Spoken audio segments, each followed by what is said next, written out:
Hola, ¿qué tal? Buenos días. Nuevamente reunidos por la gracia de nuestro Señor y vamos a escuchar hoy su palabra, el estudio que el Señor puso en mi corazón para compartir hoy con ustedes. Este estudio tiene por nombre Dios no es Dios de muertos, sino de vivos. Y obviamente sí, tiene que ver mucho por la fecha que estamos viviendo hoy. Pero antes de empezar con el estudio, vamos a ponernos en manos de nuestro Señor Jesucristo para que sea Él y su Espíritu Santo quien guíe este estudio. Gracias, Señor, te damos por este momento en el cual, Padre, tú has dispuesto para que nosotros estemos aquí reunidos para poder escuchar tu palabra. Gracias, Señor, por el Zoom. Gracias, Señor, por este lugar que nos alberga y nos da facilidades para poder compartir tu palabra. Pero principalmente, Señor, gracias porque has puesto en nuestro corazón el deseo y el anhelo por buscarte.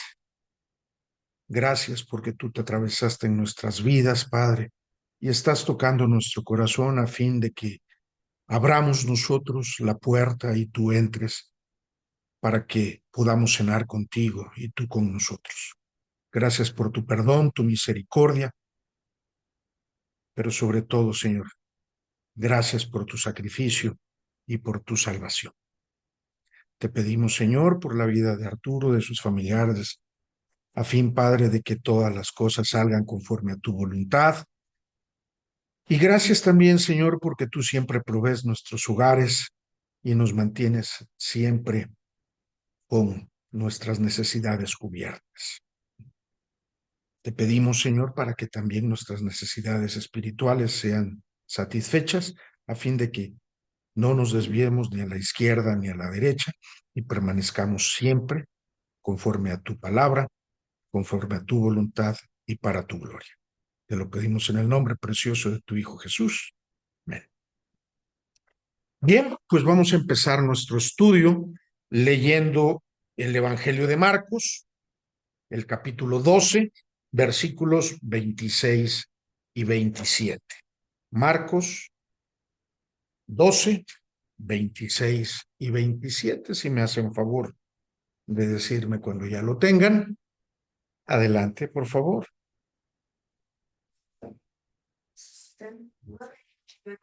Entonces, ¿cómo llamó Dios sin pensar diciendo, yo soy el Dios de Abraham, de Isaac y el Dios de Jacob? Dios no es Dios de muertos, sino es Dios de vivos. Así que vosotros, mucho habláis. Gracias. Aquí vemos cómo Jesús está hablándole a los saduceos. Hay que recordar que los saduceos era un subgrupo dentro de los judíos que no creían en la resurrección o que no creen en la resurrección de los muertos. Y es por eso que les dice que ellos están equivocados, porque a final de cuentas Jesús les dice que Él es Dios de vivos, no de muertos. Y cuando Él dice que Dios es Dios de vivos, no de muertos, nos revela dos cosas. Primero, que Dios es creador. Él, desde un principio, cuando se presenta ante Abraham, les dice, yo soy. Cuando habla con Moisés y le dice, oye, ve con mi pueblo a decirles que los voy a sacar de esclavitud de Egipto, llega y se presenta como yo soy. ¿Sale? Esto lo leemos en Éxodo 3:14, principalmente cuando se presenta ante Abraham y le dice, perdón, ante Moisés y le dice, yo soy, yo soy. Ahora, esa es la primera enseñanza que nos enseña este versículo, que Dios es el creador, yo soy. Y además nos revela también su naturaleza divina, su naturaleza que es la vida, de él emana la vida de todo. Y eso lo podemos leer en Juan 14:6. Si me hacen favor de ir a Juan, capítulo 14, versículo 6. Adelante, Lucy, por favor. Jesús le dijo, yo soy el camino y la verdad y la vida. Nadie viene al Padre sino por mí. Gracias.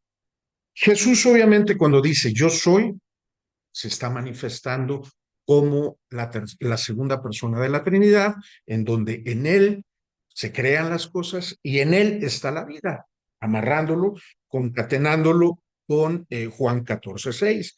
Esto también lo leemos en Apocalipsis 1:18, si me hacen favor de acompañar. Apocalipsis 1:18.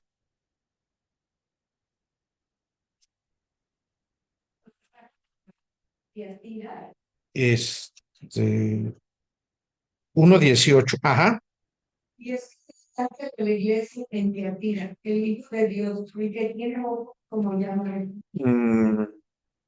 1:18. Apocalipsis 1:18. Ajá, por favor. Adelante, por favor. Y estuve muerto, mas he aquí que vivo por los siglos de los siglos. Amén. Y tengo la llave de la muerte. Gracias. Aquí vemos cómo Jesús se manifiesta a Juan y le dice, el que vivo, o sea, Jesús está vivo. Estuve muerto, obvio. Sabemos que Jesús murió, fue sepultado, pero resucitó. Mas he aquí yo vivo por los siglos de los siglos, o sea, está manifestando también su naturaleza eterna. Amén. Y tengo las llaves de la muerte y del Hades. Por lo tanto, Jesús, además de ser creador, además de que su naturaleza es de donde emana la vida, nos dice que Él tiene la autoridad sobre el infierno, el Hades, y sobre la muerte misma. Ahora, Dios hizo un pacto con el hombre, ¿sí? Este pacto es de vida eterna y de resurrección. Hasta ahorita hemos leído puras citas bíblicas del Nuevo Testamento. Pero recordemos que el Antiguo Testamento también nos habla de Jesús, ¿sí? No hay otro libro más cristocéntrico que se centre en Cristo que la misma Biblia. Yo siempre he hecho, ¿no? Como la M de esta tienda de hamburguesas, ¿no? En donde nos habla el Antiguo Testamento y cae en Cristo. Y el Nuevo Testamento nos habla y cae en Cristo. El Antiguo Testamento habla hacia el futuro, ¿sí? Porque estaban en espera del Mesías. Pero ya el Nuevo Testamento nos habla de el momento en donde ya vino Jesús, ya padeció, ya fue crucificado, murió, fue sepultado, resucitó. Entonces nos lo cuentan hacia el pasado. Vamos a leer ahorita en Jeremías, en el capítulo 31, versículos del 31 al 34, en donde se nos narra, por medio del profeta Jeremías, precisamente ese pacto de vida eterna que Jeremías 31, versículos del 31 al 34, en donde se nos comparte ese pacto de vida eterna y de resurrección. Si me dicen cuando lo tengan, por favor. ¿Ya? Adelante, por favor. De los cuales haré nuevo pacto con la casa de Israel y con la casa de Judá. No como el pacto que hice con tus padres el día que tomé su mano para sacarlos de la tierra de Egipto, porque ellos invalidaron mi paso, aunque fui yo un marido para ellos, dice Jehová. Pero este es el pacto que haré con la casa de Israel después de aquellos días, dice Jehová. Daré mi ley en su mente y la escribiré en su corazón, y yo seré a ellos por Dios y ellos me serán un pueblo. Y no enseñará más ninguno a su prójimo, ni ninguno a su hermano, diciendo, conoce a Jehová, porque todos me conocerán, desde el más pequeño de ellos hasta el más grande. Adelante, adelante. Sí. Dice Jehová, porque perdonará la maldad de ellos y no me acordaré más. Amén. Entonces, aquí nos está comentando el profeta Jeremías obviamente bajo inspiración del Espíritu Santo, que obviamente Dios escogió primero al pueblo de Israel. Desafortunadamente ellos fallaron. Tan es así que dice que yo fui para ellos como, fui como un marido para ellos. Pero este es el pacto que haré. O sea, como ellos fallaron, ellos no cumplieron el pacto. Entonces es ahora que se hace extensivo todos nosotros. ¿Sale? ¿Y qué es lo que dice? Que ya no hay que enseñar, que echa abajo todo magisterio. ¿Quién es el que enseña? El Espíritu Santo. El Espíritu Santo es quien nos da toda revelación y dice, daré mi ley en su mente y lo escribiré en su corazón. Es por eso de que, bueno, cuando alguien dice que debemos de seguir las instrucciones de un magisterio, bueno, tristemente está contraviniendo esta parte, porque dice que ya no va a haber quien nos tiene que enseñar, que es el Espíritu Santo. Si yo quiero enseñarles a ustedes, será su error, porque obviamente yo no soy el Espíritu Santo. Es el Espíritu Santo quien debe de enseñarnos y obviamente transformarnos, ¿sí? Para que podamos nacer de nuevo, tal cual se comenta en Juan 3, en toda la historia que ya hemos visto y que se nos hemos analizado cuando Jesús habla con Nicodemo. ¿Sale? Pero bueno, tristemente el pueblo de Israel incumplió, lo cual también hace extensivo a nosotros, porque bueno, nosotros también pecamos hoy y mañana también y pasado mañana también. Por lo tanto, bueno, vamos a analizar, porque si Dios nos dice que es un Dios de vivos, no de muertos, bueno, vamos a analizar qué es la muerte. Primeramente, la Biblia nos habla de dos muertes. Comprender la magnitud de la vida de Dios y que Dios nos ofrece, debemos de saber esta doble definición o estas dos muertes de las que se nos habla en la Biblia, ya que para el creyente la muerte física no es más que un momento de reposo, es un paréntesis, es una pausa. Para esto vayamos a Romanos 5:12. Romanos 5:12.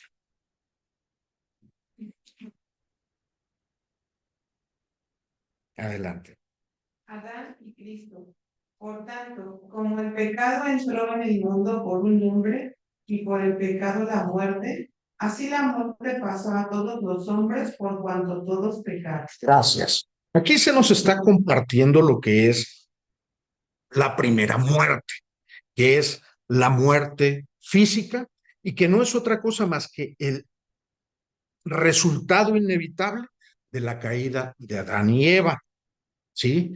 Es la separación del cuerpo y del espíritu. Recordemos que nosotros sabemos y creemos que el hombre es cuerpo, alma y espíritu, tres naturalezas en una persona.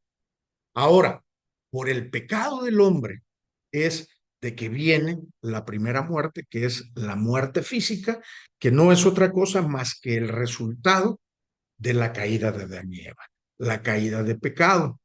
Ahora, como nosotros, por cuanto todos pecamos, estamos destituidos de la presencia de Dios. Recordemos que en un principio Adán y Eva podían platicar directamente con Jesús y con Dios, porque obviamente su naturaleza no estaba contaminada con el pecado. Justo en el momento que salen de Edén es cuando se da ya la muerte, ¿sí? Viven y mueren. Esa es la primera muerte. Ahora, esta primera muerte a menudo se refiere como dormir, ¿sí? Morimos y la Biblia nos maneja como que estamos durmiendo. Esto lo vamos a leer en Juan 11:11. Juan 11:11.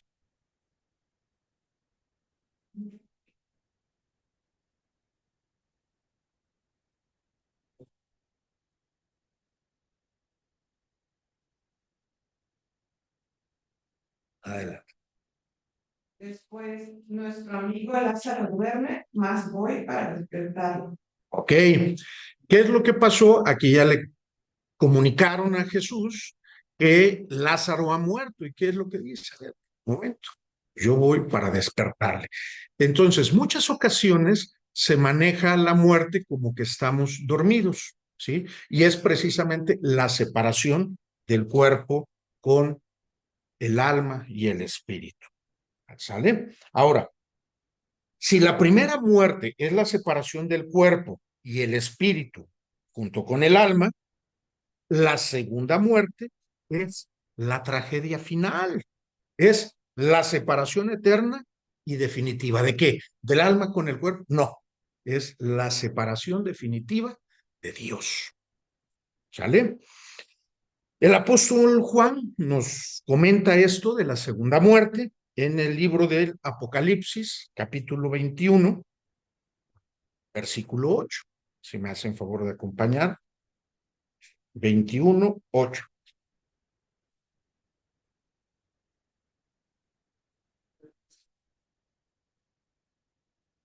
Adelante.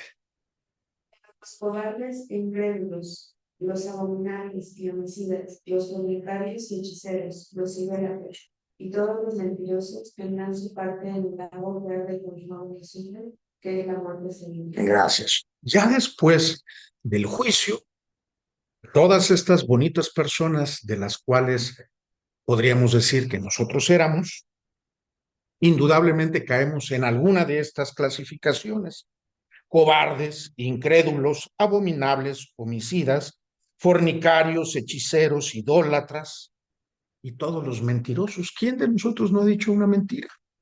Entonces, caemos en esta clasificación y por caer en esta clasificación debemos de tener parte del lago que arde con fuego y azufre.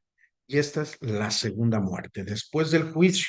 Ahora, como lo vamos a ver más adelante, obviamente, para allá íbamos, pero Dios se nos presentó en nuestra vida y obviamente ya no es ese nuestro destino. ¿Sale? Bien. Ahora, hemos visto que Dios no es Dios de muertos, es Dios de vivos. ¿Sale? Vimos que Dios tiene una naturaleza de vida y Él es creador. Y también hemos analizado que resultado del pecado del hombre es de que hay una separación entre el hombre y Dios, lo cual conlleva dos muertes. Una, la muerte física y la otra, la muerte espiritual. Eso es lo que dice la Biblia. Pero ya saben, el hombre siempre metiendo sus bigotes, metiéndose a donde no sabe y a donde no debe, ha hecho tradiciones de hombres, ¿sale? Y esto lo podemos leer en Marcos 7, versículos del 8 al 13. Marcos 7, versículos del 8 al 13.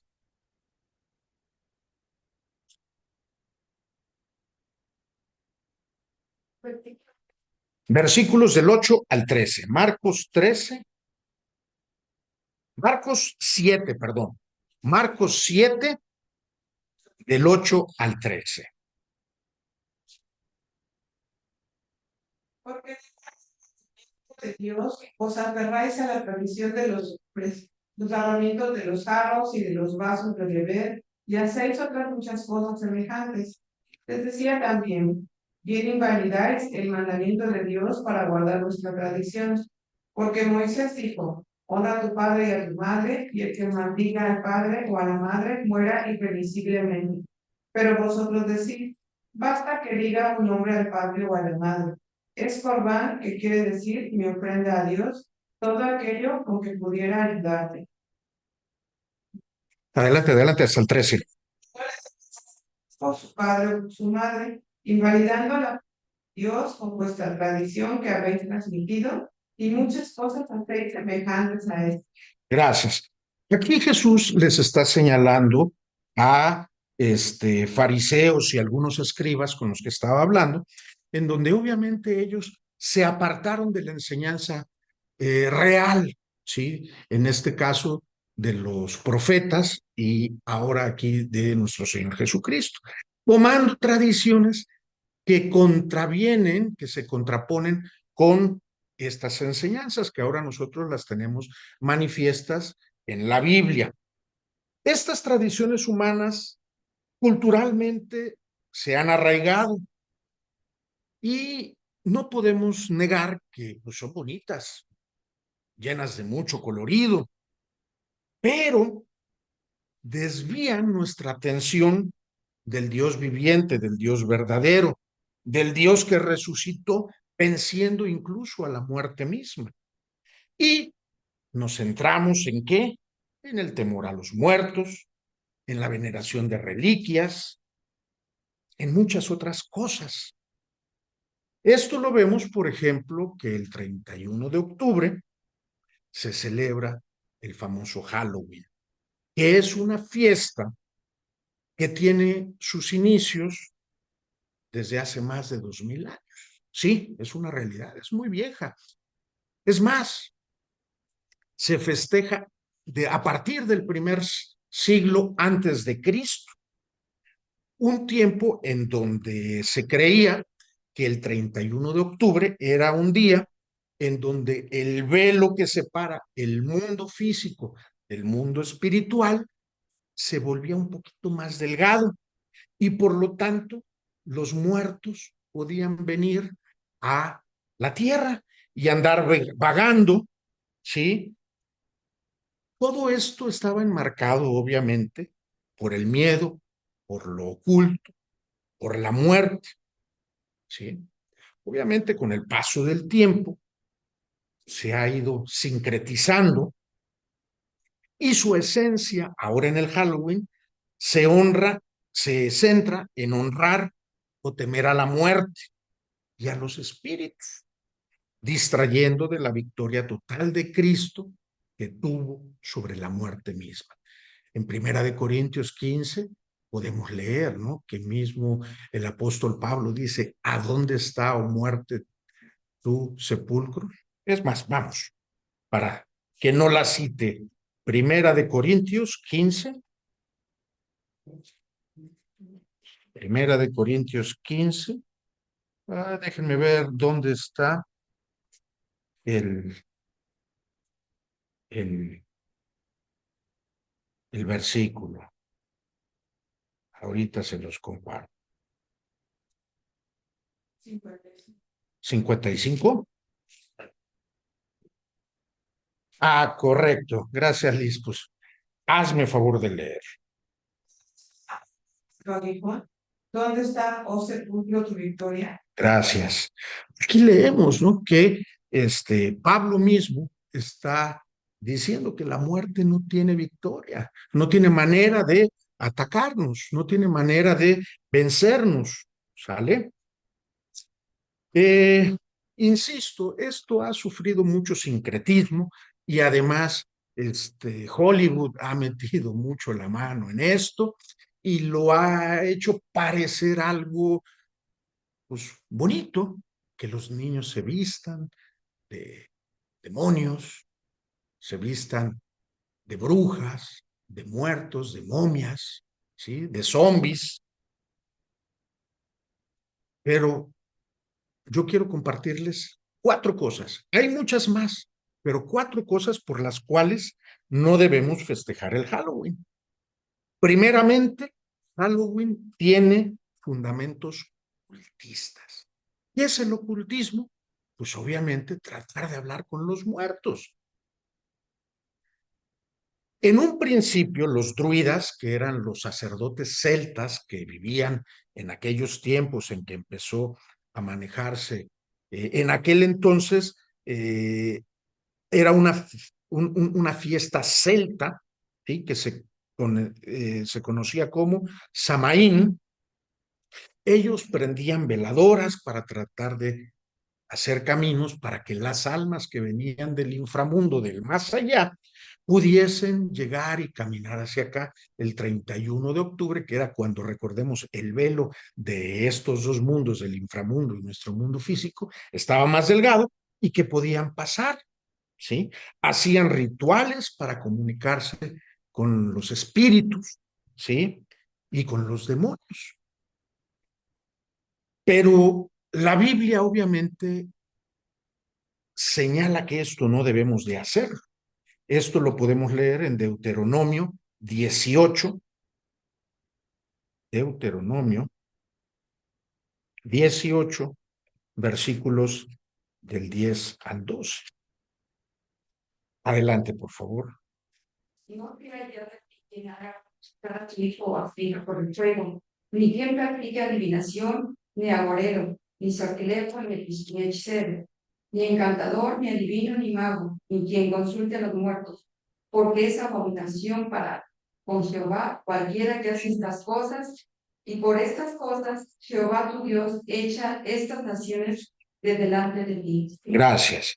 Aquí obviamente eh, Moisés, que es quien escribe Deuteronomio, nos comparte, ¿no? Que todo lo que es adivinación, hechicería, ocultismo, es mal visto, es desagrado, es abominación para nuestro Señor. Y que incluso los pueblos que practican eso, ¿sí? Serán echados, ¿sí? Serán separados.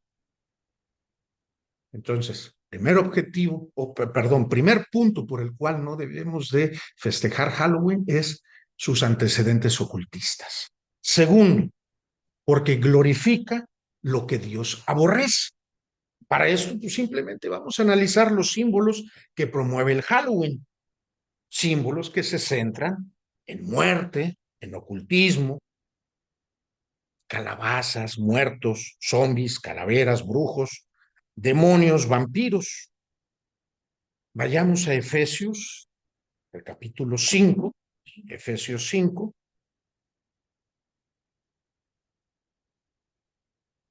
Efesios 5, versículo 11. Adelante, adelante. Y no participéis en las obras infructuosas de las tinieblas, sino más bien reprenderlas. Gracias. Pues obviamente si todo esto que del ocultismo, hechicería, brujería y demás cosas son cosas infructuosas porque obviamente están fuera de la Biblia, tenemos que señalarlas y tenemos que reprenderlas porque al final de cuentas son obras de tinieblas. Entonces Halloween promueve el ocultismo, glorifica situaciones que Dios aborrece. Además, promueve antivalores bíblicos y programa a los niños a ver algo como algo bien, ¿sí? Que no es dañino, que no es ofensivo. ¿Para qué? Para tratar de, pues, entorpecer su mente, entorpecer su criterio. Veamos ahora en Proverbios 22:6, qué es lo que nos dice o qué es lo que nos alerta en este caso el autor de este proverbio. Adelante, Gil, por favor. Cuando fuere riesgo, no se apartará de él. Gracias. Es por eso que trata de atacar. Recordemos que nosotros, nuestra lucha no es contra carne ni sangre, sino contra huestes, potestades, ¿sí? Y en este caso, por eso tratan de normalizar esta situación con los niños. ¿Para qué? Pues para que ellos, pues, no tengan un correcto criterio, ¿sí? Es por eso que tratan de normalizarlo para los niños. Y sí, es cierto, se ven chistosos, disfrazaditos, pero no es bien visto ante los ojos de Dios, ¿vale? Porque promueve el ocultismo, glorifica lo que Dios aborrece, promueve antivalores, ¿sí? Entenebreciendo la mente de los niños, tratando de que esto se vea como algo normal Y pues obviamente, eh, como recordarán, hace tiempo, hace años, fumar se veía como algo normal, ¿sí? Yo reconozco, cuando yo daba clases y ahora sí como el profesor Girafales fumaba en el salón de clases, ¿sale? Era algo normal. Bueno, ya aquí afortunadamente fue favorable, ya no se ve correcto, ya no se debe de hacer, ¿sí? ¿Pero por qué? Porque ya se señala que el fumar es dañino. Bueno, aquí al contrario, nos están promoviendo algo que es mal visto ante los ojos de Dios, como que no es algo dañino. ¿Para qué? Para que pues obviamente estemos cegados y pues lo aceptemos, porque al final de cuentas, además, el Halloween rompe la comunión con Dios. Veamos ahora en Primera de Samuel 15:23. Antes de que leamos Primera de Samuel 15:23, les voy a contextualizar un poquito esta situación en donde obviamente el rey Samuel, el rey Saúl, el primer rey de el pueblo de Israel, practicó la adivinación. Es por eso que se señala que esto es incorrecto. Primera de Samuel 15, versículo 23. Primera de Samuel, adelante, por favor. Porque pecados, rebelión, y como ídolos e idolatría, la obstinación. Por cuanto tú desechaste la palabra de Jehová, él también te ha desechado para que no seas rey. Ok, gracias. Obviamente, Saúl fue desechado. Él fue desechado para que ya no fuese rey. ¿Por qué? Porque practicó el ocultismo, la adivinación. Lo que ya leímos en Deuteronomio, que es incorrecto, que incluso los pueblos que practican esto son desechados. Ahora, Dios no te pide que seas perfecto, Él se encarga de perfeccionarte. Pero para poderte perfeccionar y poderme perfeccionar, nos pide obediencia.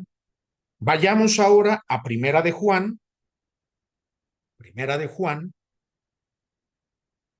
el capítulo es 2, versículo 15. Primera de Juan 2:15. Están en el mundo.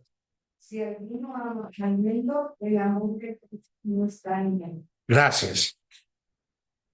Más claro, no ames las cosas del mundo, porque aunque te las presenta muy bonitas, con mucho colorido, como que no son dañinas, hay un trasfondo, porque, insisto, nuestra lucha no es contra carne ni sangre, sino contra huestes, contra potestades, que nos maquillan todo, no lo hacen parecer como algo bonito.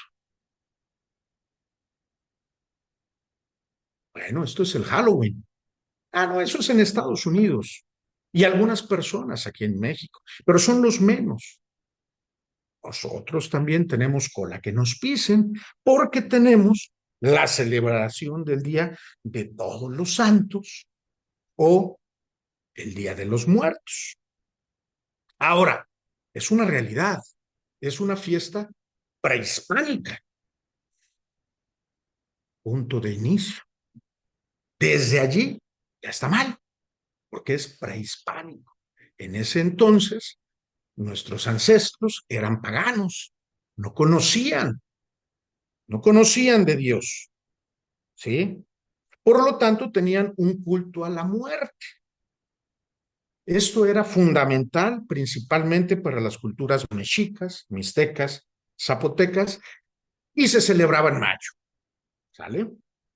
Los rituales que llevaban a cabo era para guiar a los difuntos a su destino final, o sea, al Mictlán, ¿sale? Entonces vamos a donde mismo, ¿no? Esto era para honrar a la muerte, para atender a la muerte. Pero, ¿dónde está o muerte tú? Victoria, ¿dónde está o muerte tu sepulcro? Por lo tanto, como iban o regresaban los muertos, se les daba alimento, se les colocaba alimento. Por si en su recorrido el Mictlán les daba hambre, caray, ¿no? ¿Cómo en lo espiritual va a tener necesidades físicas? Bueno, así lo creían, ¿sí? Por lo tanto, la muerte era vista como una presencia viva, ¿sí? Por lo tanto, tenían que pasar de un lado a otro los muertos, y es por eso que se le da la llegada de los españoles, se les da importancia a estas fiestas, porque recordemos que el pismo, permítanme expresarme en ese término, el papismo es sincrético, toma de todo, ¿sí? En su momento tomó de los celtas, ¿sí? Y tan lo tomó de los celtas, lo que es el principio del Halloween, que cuando vienen México y América, ¿sí? Ven que los nativos festejaban en mayo y sincretizaron y dijeron, no, estos cuates de allá celebran en noviembre y lo acomodan, ¿sale? ¿Y qué tan sincrético es el papismo que ha llegado a cambiar hasta los 10 mandamientos? Los que tenemos antecedentes papistas sabemos que el tercer mandamiento es santificar las fiestas. Si nosotros leemos los 10 mandamientos que se nos comparten en Deuteronomio y en el Éxodo, en ningún punto nos dice que debemos de santificar las fiestas. Y es por eso de que, bueno, si hay una fiesta pagana, vamos a santificarla, vamos a acomodarla de manera tal que sea santa. Y ok, si ustedes quieren honrar a sus muertos, pues honrenlos. Si empiezan a creer algunas cosas que no son correctas ante la Biblia, no importa, porque como nosotros las declaramos santas, pues ya, son santas. Y pues ya tenemos derecho y autoridad para poder celebrarlas. Total, ya son santas esas fiestas. Aunque traigan todo un antecedente pagano, satánico, hechicero, ocultista. Y dentro de ese sincretismo, hagamos el análisis. ¿Qué utilizamos? Porque ellos dicen, es que es prehispánico, pero para santificarlo vamos a meterle algunas situaciones que sean santificadoras. ¿Qué es lo que meten? El pan de muerto. Oye, pues no se supone que es una fiesta prehispánica. Sí, pues que yo sepa, antes de que estuvieran los españoles en América, no se consumía pan. Vamos a ocupar el papel de China. Es que es prehispánico. No, hombre, vamos a ocupar la Catrina. Bueno, vamos a hacer una pausa. ¿Quién inventó la Catrina? José Guadalupe Posada. Ah, para venerar a la muerte. No, para burlarse, ¿sí? Para hacer una sátira de aquellas personas que su naturaleza era indígena y que por vender sus productos, que en aquel entonces era el garbanzo, José Guadalupe Posadas genera o crea la figura que nosotros conocemos como la Catrina, con el primer nombre que era la calavera garbancera. Porque ¿qué sucedía? Pues los indígenas que llegaban a un estatus socioeconómico importante, pues dejaban sus trajes autóctonos y se ponían estos trajes europeos, ¿sí? Pero pues de todas maneras seguían siendo indígenas. Y esa es la mofa que hace José Guadalupe Posadas, diciendo que por mucho que, ahora sí, aunque la muerte se vista de seda, muerte se queda, ¿no? Haciendo alusión a la mona. Bueno, pues obviamente se burlaba de ellos. Dice, de todas maneras, patas de cabra te va a llevar, ¿sí? Por mucho que te vistas de europea, seas, de todas maneras sigues siendo autóctona y se mofaba, era una sátira porque, bueno, se desprenden de lo que realmente son, tratando de aparentar algo que nada tiene que ver. Más adelante, bueno, es Diego Rivera quien nombra a la Catrina, a la famosa Calavera Garrancera, la nombra Catrina, y ahora estamos nosotros festejando tradiciones bíblicas, ¿no? Tradiciones de hombres. Tal cual leímos que Jesús lo señala como incorrecto. Ahora, si bien honrar el legado de los creyentes, no de todos los muertos, sino de los creyentes, es edificante, ¿sí? Que nosotros recordemos a Pablo, cómo se comportó Pablo, que recordemos a Juan, cómo se comportó Juan. Cuando esta práctica deriva en que nosotros pidamos la intercesión de los muertos, ya estamos cometiendo un gran error. ¿Sale? Estamos cometiendo un gran error porque nos estamos saliendo de la enseñanza bíblica y estamos cayendo en tradiciones de hombres. Vayamos a Mateo 15:9 para que veamos cómo Jesús nos señala que esto no debemos de hacerlo. Mateo 15:9.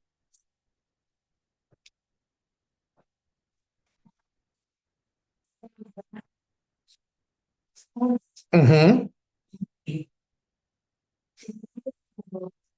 Mandamientos de los ¿Sale? Y tenemos la obligación de poner un altar.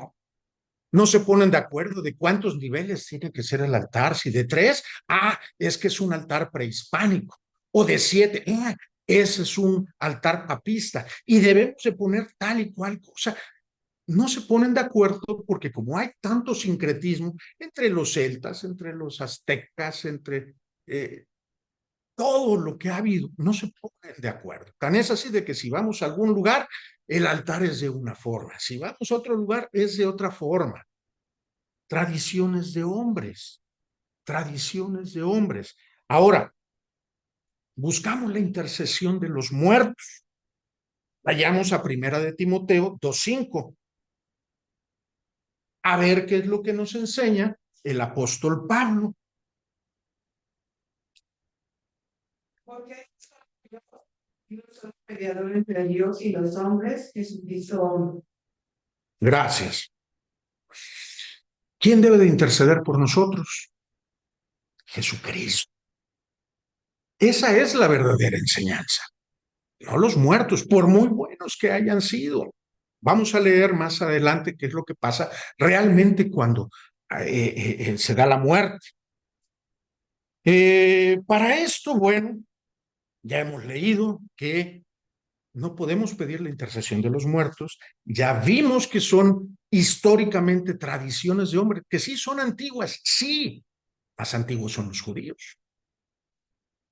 Y no seguimos las tradiciones de los judíos. ¿Por qué? Porque nosotros estamos conforme al nuevo pacto, ese pacto que yo les dije, o que leímos, que es un pacto de resurrección y de vida eterna, la que leímos en Jeremías. ¿Sale? Ahora, ¿cuál es la perspectiva histórica de la fiesta de Todos Santos? Pues obviamente llegan los españoles, los conquistadores, se implantan y en aras de poder vivir en paz, ok, tienes eso, ok, yo te respeto tu fiesta, nada más que vamos a santificarla. Es por eso que en el siglo IV, el Papa Gregorio IV es cuando pone lo que es el 1 de noviembre como la fiesta de Todos Santos. Más adelante, el Papa Urbano, en el siglo XII, empieza a meter muchas costumbres que el papismo toma de pues todo el sincretismo que tuvo al haber sido pues el Imperio Romano tal vez, si no el que más, está en el top 3 que más territorio llegó a conquistar en la historia, ¿no? Entonces, por eso es de que tomaron de tanto de griegos, tanto como de judíos, tanto de europeos y de asiáticos y africanos. Y tratan de cristianizar. Pues discúlpenme, pero esta no es la manera de cristianizar. La manera de cristianizar es presentar al verdadero Cristo, evangelizar con el evangelio, no santificando fiestas. ¿Sale? Y les mencionaba de que dentro de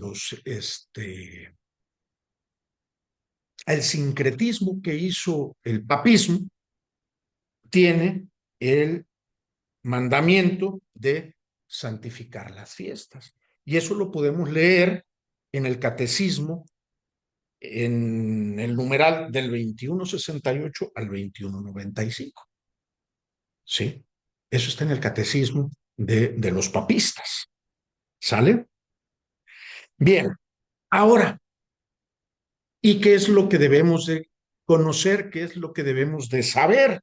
Bueno, pues nuestro Señor Jesucristo nos dejó en el libro de Lucas, en el capítulo 16, Lucas, capítulo 16, versículos del 19 al 31, nos da una historia, una parábola, una narrativa en donde se nos comparte la muerte de dos personas. Uno, un mendigo, Lázaro, y el rico. Vamos a detallarlo, vamos a desmenuzarlo versículo por versículo. Pero si me hacen favor, Lázaro, Lucas 16, versículos del 19 al 31. Si me hacen favor de leerlo. Correcto.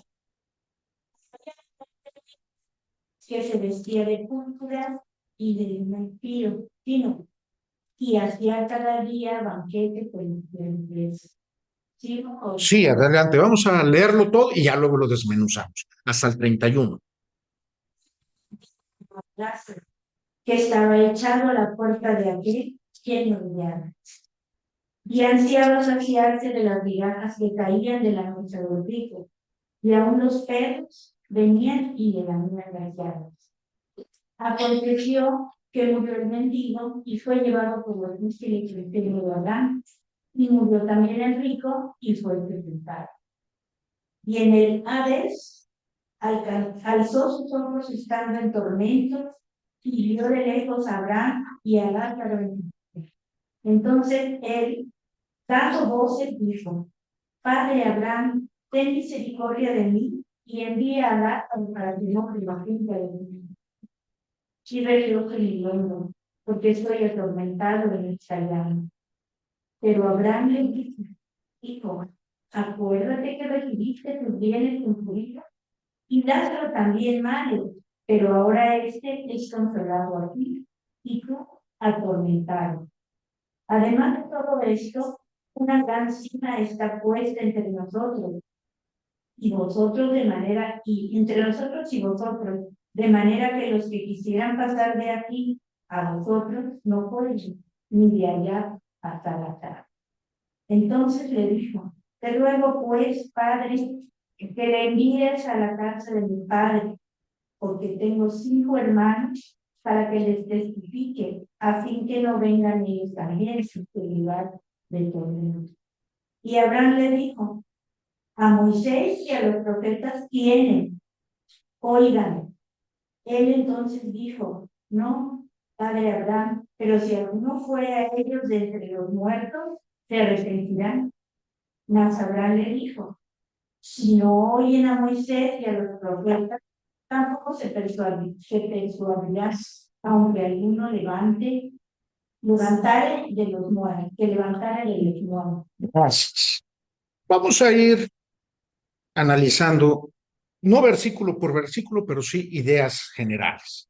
Para esto vamos a leer primero el versículo 19 y dice, había un hombre rico que se vestía de púrpura y de lino fino y hacía cada día banquete con esplendidez.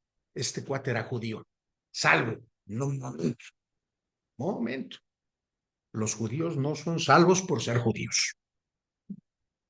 Los judíos son salvos por creer en Cristo. Aquellos judíos que no reconocen a Jesús como Mesías, que me disculpen, pero no van a ser salvos. ¿Sale? Ahora, de este judío se nos dice que era rico. No se nos dice su nombre. ¿Por qué no se nos dice su nombre? Porque no es hijo de Dios. Dios no lo reconoce como tal.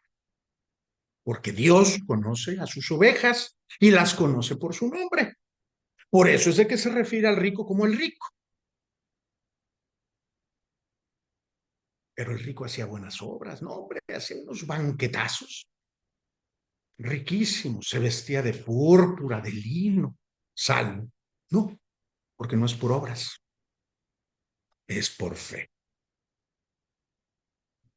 Versículo 20. Había también un mendigo llamado Lázaro que estaba echado a la puerta de aquel lleno de llagas y ansiaba saciarse de las migajas que caían de la mesa del rico. Y aún los perros venían y lamían las llagas. Lázaro también era judío. Indudablemente creía en el Mesías. Tan es así que se nos da su nombre. De él sí. Obviamente era un mendigo piadoso. ¿Por qué digo piadoso? Porque por eso fue salvo. Lo menciona por su nombre. Dios se sabe el nombre de sus hijos. Juan 10:3. El pastor llama a sus ovejas por nombre y las saca. ¿A dónde? A donde deben de ir. Entonces, eso es lo que nosotros debemos de buscar, que nuestro nombre esté escrito en el libro de la vida. ¿Con qué tinta? Con la sangre de Cristo. Todas las demás tintas se pierden. La sangre de Cristo es indeleble. ¿Vale? Versículo 22. Aconteció que murió el mendigo y fue llevado por los ángeles al seno de Abraham, y murió también el rico y fue sepultado. Aquí vemos que hay una diferencia entre los hijos de Dios y los que no son hijos de Dios. Esos que son nada más criaturas de Dios. Lázaro fue guiado a un lugar de reposo y fue guiado por los mismos ángeles. En el momento que un creyente muere, los mismos ángeles de Dios lo llevan, presencia divina. Y el rico, pues nada más fue sepultado. No me extrañaría, no se nos comparte, pero no me extrañaría que los demonios vengan y le lleven al lugar de tormento, porque ellos es lo que buscan, atormentarnos. Por eso, recordemos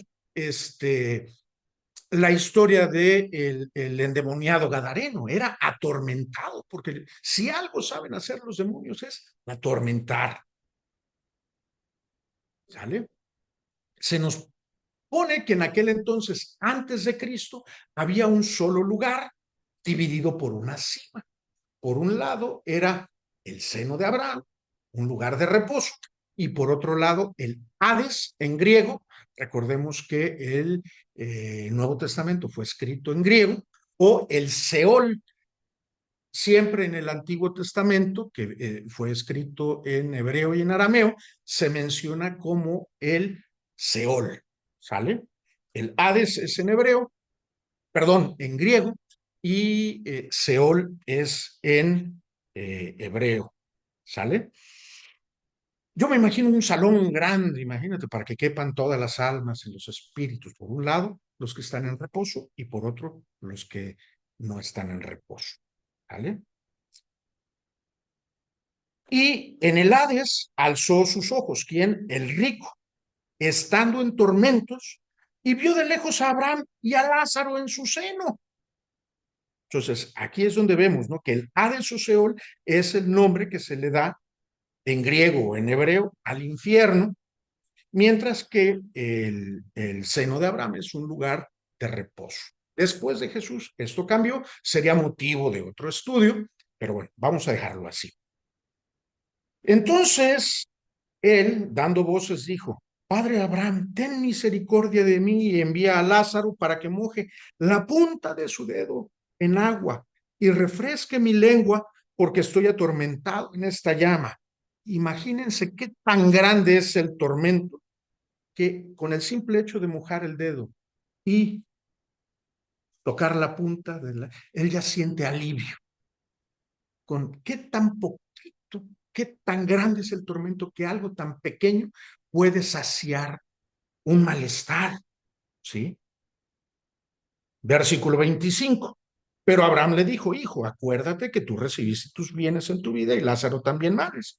Pero ahora él es consolado aquí y tú estás atormentado. Aquí podemos ver que en vida es cuando se define. Ya muerto. Cuá, cuá, cuá, cuá. No hay. Es en vida. Porque ya muerto, ya no hay manera de pasar de un lado, como lo vamos a ver. ¿Sí? Es en vida cuando se define si vas al infierno o a la presencia de Dios. Obviamente, si estás en presencia de Dios, vas a ser consolado. Pero los que estén en el infierno van a ser atormentados. Imagínense qué tanto tormento de una gotita de agua placa. Versículo 26. Además de todo esto, una gran cima con S. O sea, más que ser cima, es como un vado, ¿sí? Un gran vado, un gran hueco, un gran espacio, está puesta entre nosotros y vosotros, o sea, entre ustedes y nosotros, ¿sí? De manera tal que si ustedes quieren pasar de allá para acá, no se puede. O si nosotros queremos pasar de aquí para allá, no se puede. ¿Por qué? Porque si aceptaste a Jesús como tu Señor y tu Salvador, estás en presencia divina. Y si no, si lo rechazaste, si tomaste todo bajo tu criterio y bajo tu voluntad, vas a estar del otro lado. ¿De qué lado quieres pasar? ¿De qué lado quieres estar? Ahora, esto que nos dice que hay dos lugares, deja al purgatorio sin sustento, sin fundamento. Solamente la Biblia nos habla de dos lugares, el cielo o el infierno. Y no se puede pasar ni aunque te recen, ni aunque paguen, no, la Biblia no maneja eso. Versículo 27.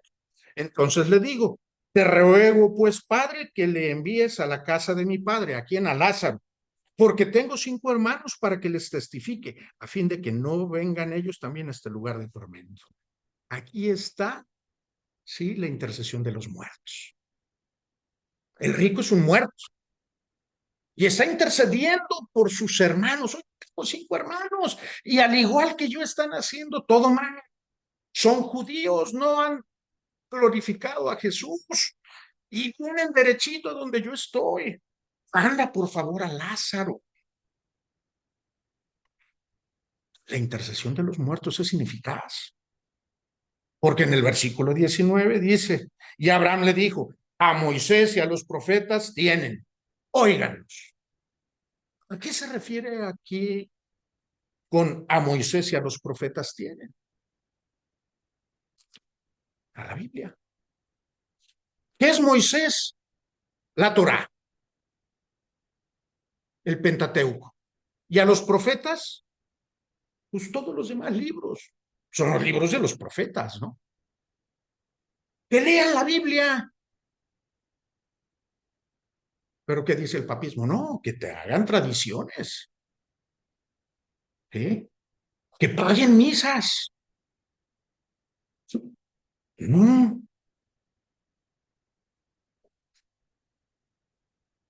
Versículo 30. Él entonces dijo: no, padre Abraham, pero si alguno fuere a ellos de entre los muertos, se arrepentirá. Veo visto desde el punto de vista humano. Oye, si alguien viene del más allá y se les aparece, se van a arrepentir y van a reconocer. No, eso es bajo el criterio humano. Pero recordemos que no es bajo el criterio humano. Tiene que ser bajo el criterio, bajo la voluntad de Dios. ¿Y qué es lo que le dijo? Mas Abraham le dijo, versículo 31, si no oyen a Moisés y a los profetas, tampoco se persuadirán, aunque alguno se levante de los muertos. ¿Cuántos se han levantado de los muertos? Solo Cristo Jesús. Y lo tuvieron, y lo rechazaron, lo desconocieron. ¿Sí? Abraham obviamente sabía que no era por tradiciones, que no era por simonismo, pagar, comprar las cosas. Acuérdense el brujo, el mago Simón, ¿sí? Cuando vio que los apóstoles hacían milagros y le dijeron, oye, te paso una lana, dame ese poder, ¿no? ¿Y qué le dijo Pedro? No, no es por ahí, es por el Espíritu Santo. En conclusión, esta historia de Lázaro y el rico no está diseñada para decirnos cómo es la cosa, la vida después de la muerte. Básicamente nos enseña tres cosas. Primero, la inmediatez de la retribución. No hay un estado intermedio de corrección o cambio. Al morir, el alma se va a la presencia de Dios o al infierno. Lucas 23:43. Si me hacen favor, Lucas 23:43. Que le apareció un ángel del cielo para fortalecerle.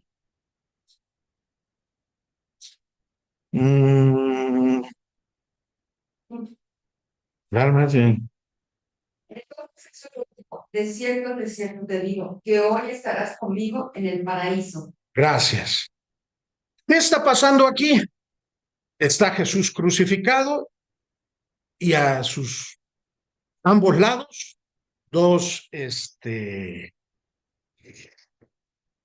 ladrones. Uno le reconoce, otro le rechaza. ¿Qué hizo el que le aceptó? Lo reconoció. ¿Se bautizó? No. ¿Partió el pan del Señor? No. ¿Hizo misas? No. Le reconoció y le dijo, oye, Señor, cuando estés en tu reino, acuérdate de mí. ¿Qué le dijo? Hoy mismo vas a estar conmigo. Entonces, en el momento en que morimos, o a presencia de Dios, o al infierno mismo. De cierto te digo que hoy estarás conmigo en el paraíso. Uno, esa es la primera verdad que nos enseña esta historia. La segunda, la brecha infranqueable, ¿sí? Una vez que estés en algún lado, sea el cielo o sea el infierno, ya no hay vuelta de hoja. No puedes pasar, ni aunque paguen indulgencias, ni aunque te hagan misas, ni aunque te echen agua bendita. Hebreos 9:27.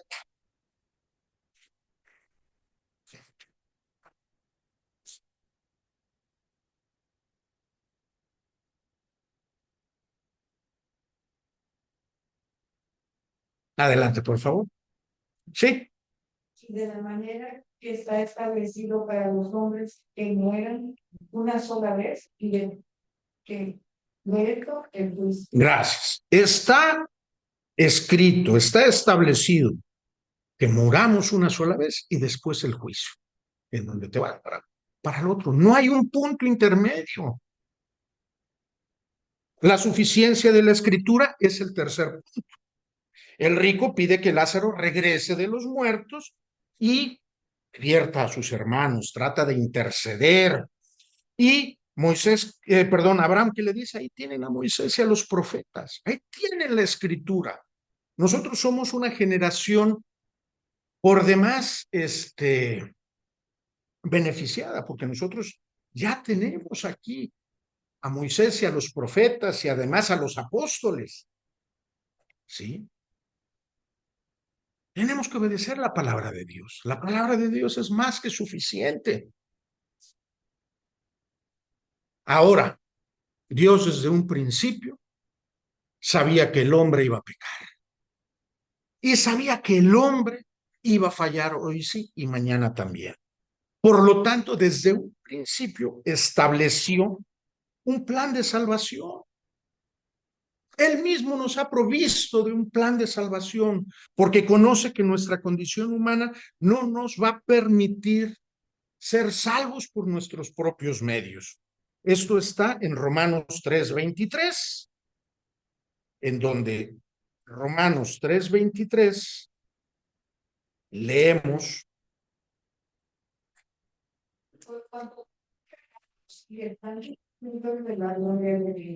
Gracias.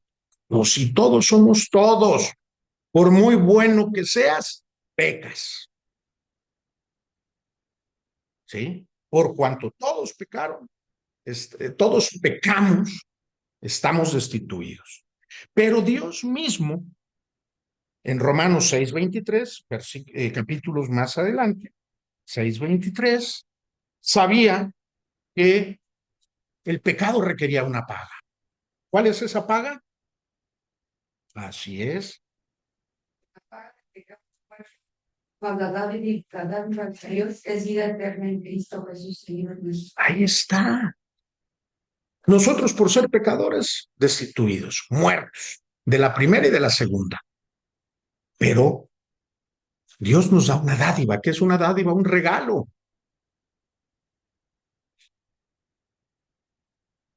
¿Qué es en Cristo Jesús? No en un pan, no en vino, no en misas, no en altares. Es en Cristo Jesús. Por lo tanto, Jesús y Dios mismo, al saber que el hombre imposible era conseguir su salvación, proveyó. Y eso lo leemos en Juan 3:16. Ya no la sabemos, porque de tal manera amó Dios al mundo que mandó a su Hijo unigénito para que todo aquel que en Él cree, no el que paga, es creer. Esa es la provisión divina, porque estando muertos en delitos y en pecados, Él mismo se ofreció.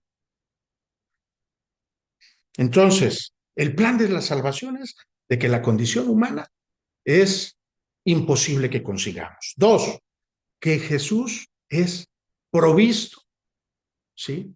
Para que Él derramara hasta la última gota de sangre. Tres, la decisión humana. Juan 5:24. Juan 5:24. ¿Qué dice Juan 5:24?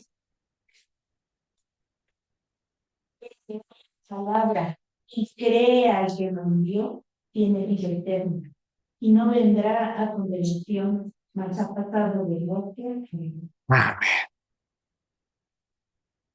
De cierto os digo, confirma, escuchen bien, el que oye mi palabra, nada más oírla, no, y cree al que me envió. ¿Quién envió a Jesús? Dios Padre. Tiene vida eterna. ¿A qué? ¿Para andar del purgatorio a ir mendigando en altares, panes y todo eso? Todo lo que se ofrece allí en esos altares es ocupado por los demonios mismos. Ahora, ¿quieres pasar de vida, de muerte a vida? Tenemos que creer que Jesús es nuestro Señor y Salvador. Ese es el verdadero evangelio, que somos insuficientes para ser salvos, que la suficiencia está en Cristo Jesús. Y si lo crees, has pasado de muerte a vida. Dios es Dios de vivos, no de muertos. Hoy es el día en que debemos de dejar atrás las sombras del pecado, los temores de la muerte y principalmente tradiciones huecas, tradiciones vacías, que son muy bonitas, sí, que son llenas de color, sí, pero está tu vida eterna en riesgo. ¿Tú sabes si la seguimos festejando, conmemorando? Si no le has entregado tu vida a Cristo, hoy es el momento. Hoy es el día en que podemos garantizar que el día de mañana que estemos, podamos resucitar y pasar de muerte a vida eterna. Que no pasemos por esa segunda muerte.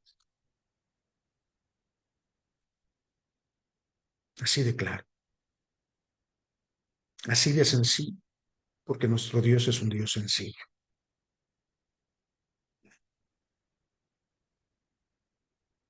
Bien.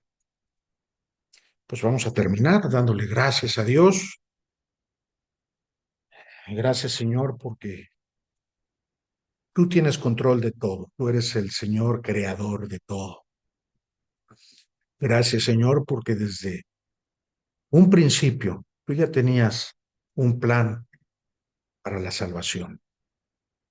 Gracias, Señor, porque tú nos lo has compartido y nos has hecho partícipes de esta salvación. Ahora permite, Señor, que nos mantengamos firmes y fieles contigo y principalmente, Señor, que seamos testimonio de que solo Cristo salva y de que solo en creer en Él y entregarle nuestra vida, ahí es donde está la salvación. Tú lo dijiste, que estás tocando a la puerta de nuestro corazón. Permite que nosotros abramos para que tú entres y que seamos motivo para que nuestros familiares y seres queridos también te conozcan. Porque sabemos que si hay alguien interesado en la salvación de las almas, ese eres tú, que tú quieres que todos procedamos al arrepentimiento. Te damos gracias y te pedimos que nos llenes con tu poderoso Espíritu Santo, a fin de que Él sea quien nos lleve a las personas correctas, nos dé la sabiduría y la fortaleza para poder compartir el verdadero evangelio.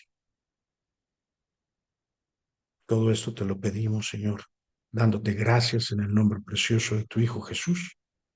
Amén.